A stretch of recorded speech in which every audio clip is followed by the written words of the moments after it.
Now on the APEC VIP hotline, cutting-edge training for the serious athlete, apecgo.com, columnist for Sports Illustrated, SI.com, also the author of Sweetness, the Enigmatic Life of Walter Payton. It's Jeff Pearlman. How you doing, Jeff? I'm good. Thank you. Good to have you on. Thanks very much for being with us. Tyler, Texas, a long way from where you were in New York City, but you were in New York City on 9/11, and I saw your tweets yesterday and read the diary entries that you wrote on that day. What do you recall about that? I mean, it still goes down as the worst day of my life, and the worst time period. And today is always for me and my wife, and is always like the worst day of the year. It started out okay today actually, but it's just the worst. And the thing is, my wife and I lived not that far from the World Trade Center. So I mean, the first thing I think of is I think of this sort of smell, in the days after. Mm-hmm. It was like this burnt metallic smell in the air, and then the flyers everywhere of the faces, and everywhere, absolutely everywhere. You know how I'm sure, like, whatever, you watch the news and you watch a recap and you see their picture missing, if you see flyers of different people, but when you were living in New York at the time, they're absolutely everywhere. I mean, they covered the city, and it was really like you were walking through a cemetery in a sense, just seeing the faces of these lost ones or a living obituary. On the day itself, I was actually driving with a couple of friends of mine who worked at Sports Illustrated through the city, and we didn't have the radio on in the car, and we saw a lot of people standing sort of in the streets looking up, and we got to a corner where you could see the World Trade Center, and there was a big hole in it. And I think everybody who saw it at first or heard about it first thought it was probably a prop plane. I mean, that was the first thought that came into our minds, is a prop plane hit the World Trade Center. You think probably the pilot died, and, hopefully no one was hurt in the building. Mm-hmm. And then we drove into New Jersey. So we drive through the Lincoln Tunnel, which connects New York to New Jersey. And right before, I'm looking at it, staring at the World Trade Center, because you can see it as you enter the tunnel, and I'm thinking, and I saw a plane flying sort of toward the World Trade Center. There was one plane there, and I didn't really think that much of it, and we literally get out of the tunnel, and the second building is on fire. And we couldn't, the rest of the day, we just, I was driving to a charity golf tournament, and the rest of the day we just sat and watched the coverage. And I remember, it was a real struggle to get back into New York City. It was almost impossible. And it was just, I can't explain, the best way I can explain it, this is how I think the most New Yorkers I know feel about 9/11 is, you always hear, people say, people in Tyler, Texas, and people in Kansas, and people in Florida, and people in wherever say, that was the worst day in our history, and it brought us all together. I feel like to be a New Yorker and to have experienced it as up close as we did, and to know people who died and have friends of friends who died, et cetera, took it to a level that I think most people probably don't understand. That doesn't mean it's not everyone's tragedy. It certainly is this country's tragedy. It just was really, really, it's like weighs on you, and still I think weighs on you in a heavy, heavy way.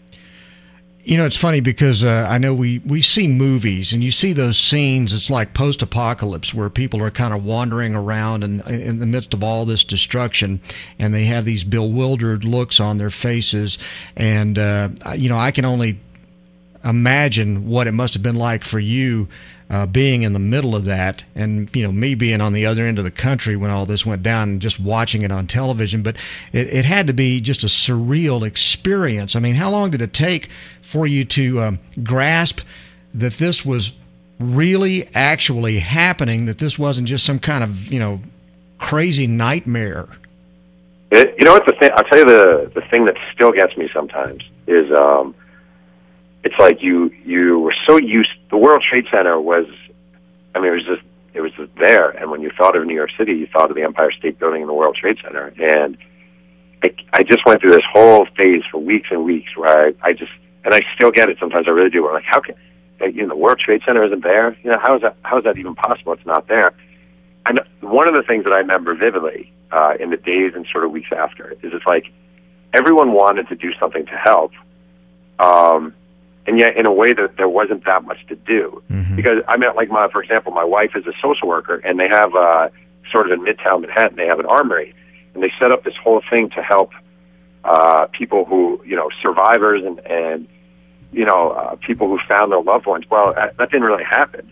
I mean, there are certainly stories of people getting out of the building, but it wasn't like they were bringing in survivors. It wasn't like they were finding people buried under the rubble. If you were in the World Trade Center when it came down, you died. And it was like there were rescue workers. So everyone I know at some point helped give food to the rescue workers, donated clothes, hung up flyers for the relatives, et cetera, et cetera. But we were just wanting to figure out what to do, and there wasn't that much for us to do. The closest thing that we can come to down here as an experience like that would be Katrina, and we saw waves of people who were being transplanted from their homes in New Orleans coming over here to Texas, and just kind of being moved from town to town until they could find a place to settle. But that was an act of nature. I mean, it was an outrageous act of nature. This was an attack. At what point did you grasp that your home had been attacked, and did you feel anger? What kind of feelings did you have about all this when that kind of hit? I felt everything. I was really bothered, and still am, by the sort of audacity of it. Some guys going to work. When we got married around that time, and one of the places we looked is there was a restaurant on top of the World Trade Center called Windows on the World. And I still remember going up there to take a tour of the restaurant, and I met the woman who worked there, and you see the kitchen staff, and you think like John, the guy who works in the kitchen, right? He wakes up every morning, he makes his $13 an hour to flip eggs in the restaurant and the Windows in the World. He did absolutely nothing. This guy did absolutely nothing, and the audacity of taking his life, of killing him in the name of something. And I know this happens all over in their political ramifications, et cetera, but that's what really did it for me. And I'll tell you one story that really has stuck with me from 9/11 is I was working for Sports Illustrated, and the editor, a guy named Bill Colson at the time, sent out an email saying we're going to do an issue this week. And my first reaction was that this is ridiculous. What the heck does sports have to do with 9/11? And I was really mad about it, and I thought it was horrible. At the same time, I have a job and I have responsibility. So I actually started Googling the names of a bunch of the victims whose flyers I had helped hand out. And one of the names was a kid named Tyler Ugelin, Ugolyn. And he was 23, and I had this flyer in my hand, literally a flyer in my hand. Tyler Ugelin, 23, missing, worked on the 93rd floor of World Trade Center, Tower 1. And I Googled his name, and it turned out he was a basketball player at Columbia a couple of years earlier. And not a good one, a good high school player who averaged like 2 points a game at Columbia. So in one of the sort of, most memorable or whatever things I've probably done in my life, I found, his last name was Ugelin. There aren't that many Ugelins in the world. So I found his name, his family, and I called, and his dad answered the phone. And this is about 3 days after 9/11.